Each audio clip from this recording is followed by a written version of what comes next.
నమస్కారము. Social post health channel వ్యూవర్స్కి స్వాగతం. నేను doctor Chhaava Anjaneyulu, senior consultant ENT సర్జన్ని. హైదరాబాద్లోని పంజాగుట్లో ఉన్న ఏషియన్ ఈఎన్టీ కేర్ సెంటర్లో ఉన్నాను. ఏషియన్ ఈఎన్టీ కేర్ సెంటర్లో చెవి, ముక్కు, గొంతు సమస్యలకు ఆ సమస్య ఏదైనా కావచ్చు.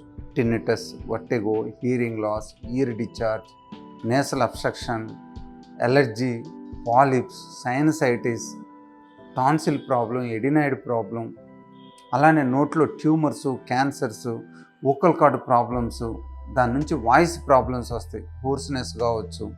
ఇలాంటి అన్ని రకాల సమస్యలకి ఇక్కడ టెస్టులు, అడ్వాన్స్డ్ టెస్టులు, వీడియో ఎండోస్కోపిక్ ఎవాల్యుయేషన్ కావచ్చు, అలర్జిక్ స్కిన్ ప్రిక్ టెస్ట్ కావచ్చు, కాక్లియో వెస్టిబులర్ ల్యాబ్ కావచ్చు, ఇక్కడ అన్నీ అందుబాటులో ఉన్నాయి. అలానే ట్రీట్మెంట్ విధానాలు చూసినట్లయితే minimal invasive surgeries, advanced equipments, lasers కావచ్చు, కోయాబ్లేటరు, మైక్రోడిబ్రేటరు, ఇలా అన్ని రకాల పరికరాలు అందుబాటులో ఉండటం వలన అన్ని రకాల వ్యాధుల్ని మెడికల్ పరంగా, సర్జరీ పరంగా పూర్తిగా నయం చేయగలుగుతున్నాం.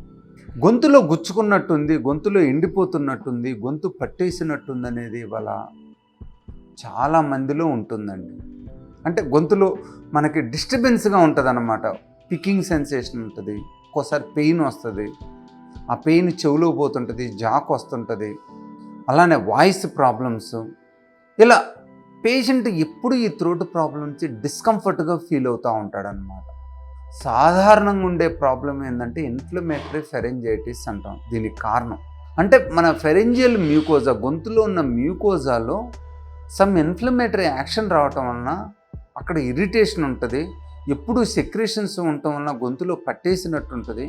ఒక్కోసారి ఆ సెక్రీషన్స్ లారెన్స్లోకి వెళ్ళి చోకింగ్ సెన్సేషన్ రావటం, కాఫ్ రావటం జరుగుతూ ఉంటుందన్నమాట. దీనికి మెయిన్ కారణం ఏంటంటే మనం ఫెరింజైటిస్కి పొల్యూషన్ ఒకటి, వాటర్ ఇంటేక్ తక్కువ తీసుకోవటం ఒకటి, ఇది సాధారణమైన కారణాలు. ఎందుకంటే ఇవాళ మనం పొల్యూషన్ అవాయిడ్ చేయలేకపోతున్నాం అర్బన్ పాపులేషన్లో. ఈ పొల్యూటెంట్స్ పోయి మన గొంతులో డిపాజిట్ అయినప్పుడు అక్కడ ఇరిటేషన్ కలుగజేసి, ఇన్ఫ్లమేషన్ కలుగజేసి, పెయిన్ వచ్చినట్టు ఉంటాం, ఇరిటేషన్ వచ్చినట్టు ఉంటాం, దగ్గు వచ్చినట్టు చేస్తుంటుంది. వీళ్ళు ఎప్పుడు గొంతుని క్లియర్ చేయడానికి రెడీ అవుతుంటారు, అంటుంటారు ఎవ్రీ 5 minutes. దానివల్ల ఇంకా ఫెరింజియల్ మ్యూకోజ్ అనేది యాక్టివిటీ పెరిగి రెస్ట్ లేకపోవటం వల్ల ఇంకా ఇన్ఫ్లమేషన్ పెరుగుతుందన్నమాట. సో పొల్యూటెంట్స్ అనేది మెయిన్ కారణం. దీంతోపాటు వీళ్ళు వాటర్ కొద్దిగా తక్కువ తీసుకోవటం కానీ, కాఫీ టీ ఎక్కువ తాగటం వల్ల కానీ, ఈ మూడు కూడా ఆ ఇన్ఫ్లమేషన్ని పెంచేసి అక్కడ ఫారెన్ బాడీ సెన్సేషన్ వచ్చేటట్టు చేసి కాఫ్, ఇరిటేషను, స్పాజమ్స్ వచ్చేటట్టు చేస్తాయి. వీళ్ళు కొంచెం సేపు మాట్లాడినా కూడా గొంతంతా నొప్పి వచ్చినట్టు ఉంటుంది. ఎందుకంటే ఆల్రెడీ ఇన్ఫ్లమేషన్ ఉండటం వలన అక్కడ ఉన్న మ్యూకోజా ఒకటి, మజిల్స్ ఒకటి పెయిన్ఫుల్ స్టేజ్కి వెళ్ళిపోతాయి అన్నమాట. సెకండ్ కామన్ కారణం చూసినట్లయితే గ్యాస్ట్రోఈసోఫేజియల్ రిఫ్లెక్స్ డిసీజ్.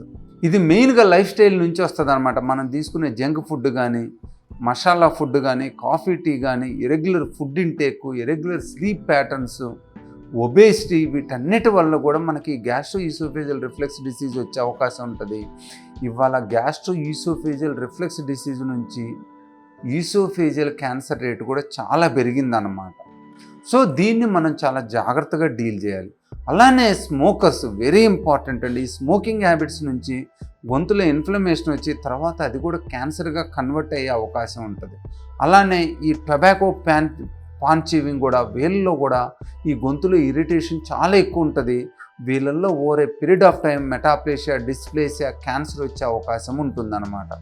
ఎస్పెషల్లీ ఎవరికైనా కూడా కంటిన్యూస్ ఫారెన్ బాడీ సెన్సేషన్ ఉన్నా, ఎందుకంటే ఒక్కోసారి మన గొంతులో ట్యూమర్స్ ఉంటాయి, సిస్టులు కానీ, వాలిక్యులర్ సిస్టులు అంటాం, లేటరల్ ఫెరింజియల్ వాల్ ట్యూమర్స్ అంటాం. ఇవి ఉన్నప్పుడు కూడా మనకి ఇలాంటి ప్రాబ్లమ్స్ వస్తాయి. ఎవరికైనా ఇలాంటి ప్రాబ్లం ఉన్నట్లయితే ఫస్ట్ ఎండోస్కోపీ విధానం ద్వారా, వీడియో లెరింగోస్కోపీ ద్వారా గొంతులో వేరే ప్రాబ్లం లేదని కన్ఫర్మ్ చేసుకోవాలండి. సో మీకు ఎవరికైనా గొంతు సమస్యలు ఉంటే, ఎస్పెషలీ ఫారెన్ బాడీ సెన్సేషన్ ఉన్న, పెయిన్ ఉన్న, వాయిస్ ప్రాబ్లమ్స్ ఉన్న, హైదరాబాద్లోని పంజాగుట్లో ఉన్న ఏషియన్ ఈఎన్టీ కేర్ సెంటర్ని సంప్రదించండి. అక్కడ దానికి ప్రైమరీ ప్రాబ్లం ఏందో తెలుసుకుంటారు, దానికి ప్రీడిస్పోజింగ్ ఫ్యాక్టర్స్ ఏంటో తెలుసుకొని అవసరమైన ట్రీట్మెంట్ ఇచ్చి మీ వ్యాధిని, మీ సిమ్టమ్స్ని పూర్తిగా నయం చేస్తారు. For further update subscribe social post health channel YouTube.